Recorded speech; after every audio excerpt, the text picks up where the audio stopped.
Umani ngayon ng matinding diskusyon online ang noontime show na It's Showtime matapos maglabasan ng samut-saring opinyon ng netizens tungkol sa kanilang kasalukuyang host lineup.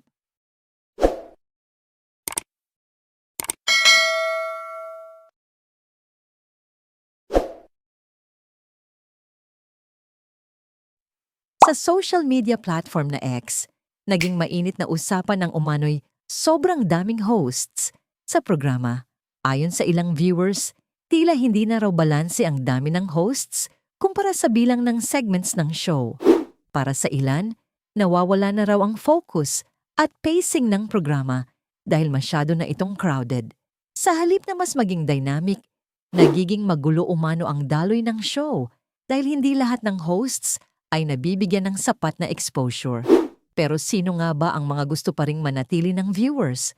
Maraming netizens ang nagsasabing dapat manatili ang core hosts na matagal nang nagbibigay ng energy at buhay sa programa.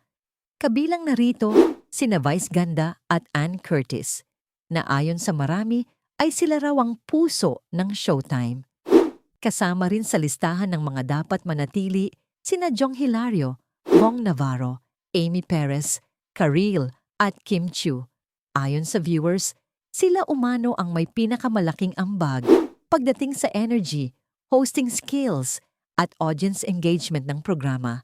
Ngunit hindi rin nakaligtas sa diskusyon ng ilang ibang hosts. Isa sa mga madalas mabanggit ng netizens ay si Ogie Alcacid.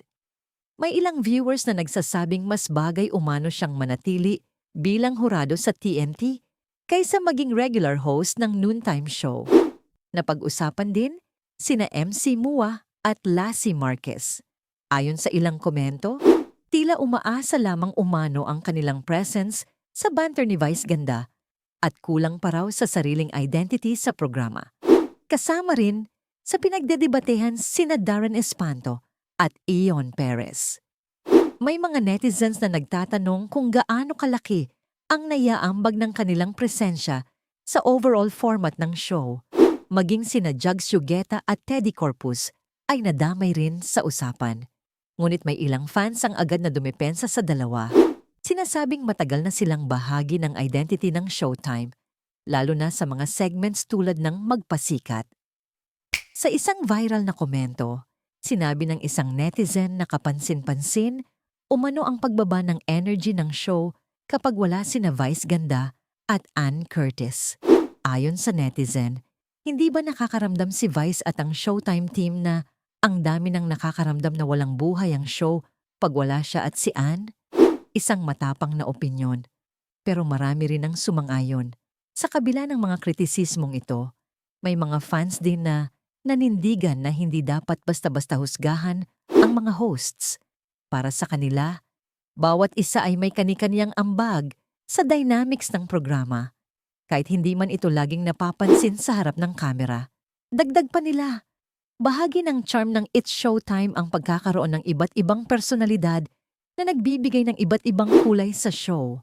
Sa ngayon, wala pang opisyal na pahayag ang ABS, CBN o ang management ng programa kaugnay sa usapin ng host lineup.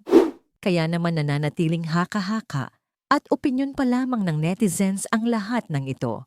Pero isang tanong ang ngayon ay umiikot sa isip ng maraming viewers. Kailangan na nga bang bawasan ng hosts ng Showtime? O bahagi talaga ng formula ng kanilang tagumpay ang pagiging all-star lineup? Ano sa tingin nyo?